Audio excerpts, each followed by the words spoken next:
l'autre. Inutile d'essayer de le découvrir. L'intérêt de jouer à plusieurs est que la personne prononçant les mots n'est pas désignée au préalable. Cela peut donc être n'importe qui. Tous ceux qui n'ont rien dit doivent également éteindre leur lampe lorsqu'ils les entendent. Mais ils ne doivent rejoindre la zone lumineuse eux aussi que lorsque le premier y est arrivé, car sinon, ils seront considérés comme complices et assurément pris.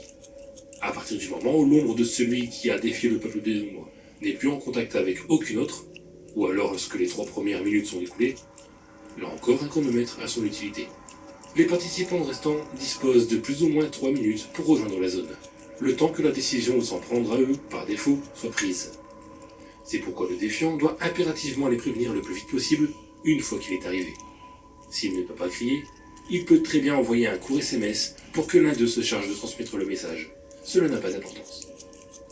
Une fois que tout le monde est arrivé, il vous faudra patienter une quinzaine de minutes avant de recommencer. Le jeu peut se recommencer indéfiniment jusqu'au premier rayon du soleil. Cependant, gardez à l'esprit que plus vous jouerez, moins vous aurez de temps pour regagner la zone lumineuse, et moins vous aurez intérêt à trop vous en éloigner. Quelques remarques supplémentaires s'imposent pour que le jeu se déroule bien. Le défiant doit prévenir les autres une fois qu'il est arrivé.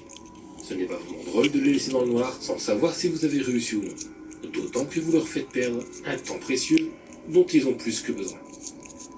De la même manière, personne n'est autorisé à essayer d'empêcher les autres d'atteindre la source lumineuse, ou à faire en sorte qu'une ombre tierce rencontre celle d'un participant une fois à l'intérieur. Imaginez si l'on vous poussait au milieu d'un banc de requins juste pour rigoler. C'est exactement pareil. Le peuple des ombres n'est pas stupide, ni sourd. Il n'y a aucun besoin de répéter la phrase plusieurs fois sur place ou quand vous courez. Cela ne ferait que l'énerver. Et ce n'est vraiment pas ce que vous voulez.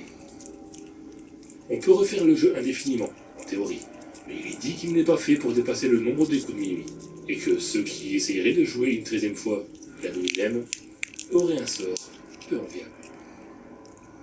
Pour ceux qui n'ont encore jamais défié le peuple des ombres pendant la nuit, si vraiment vous ne pensez pas être capable de rejoindre la zone lumineuse dans les temps impartis, vous pouvez mettre un genou au sol et baisser la tête en signe de soumission.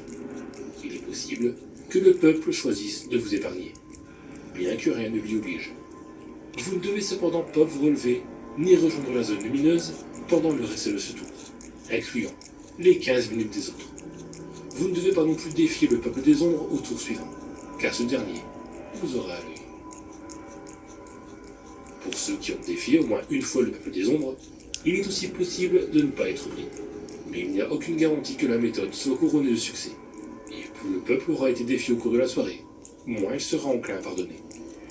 Vous devez vous mettre sur les genoux, mains et visage contre terre, et présenter oralement vos excuses. Si vous êtes toujours là, quelques minutes après que tout le monde ait rejoint la zone lumineuse, vous pouvez y aller à votre tour. Mais vous ne pourrez plus la quitter avant le lever du soleil. Vous verrez peut-être des ondes bizarres autour de vous à partir du moment où la première partie aura commencé. Pendant votre course, ou l'attente par exemple. Essayez de ne pas vous laisser déconcentrer. Il s'agit simplement du peuple qui se déplace. Il est tout à fait possible d'arrêter de jouer en cours de route, même si d'autres continuent.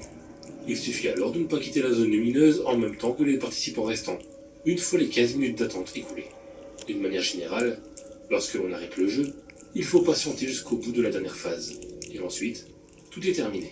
À partir du moment où on garde une petite source de lumière, si besoin de se déplacer. Certains joueurs choisissent même de dormir avec une veilleuse le reste de la nuit, juste au cas où.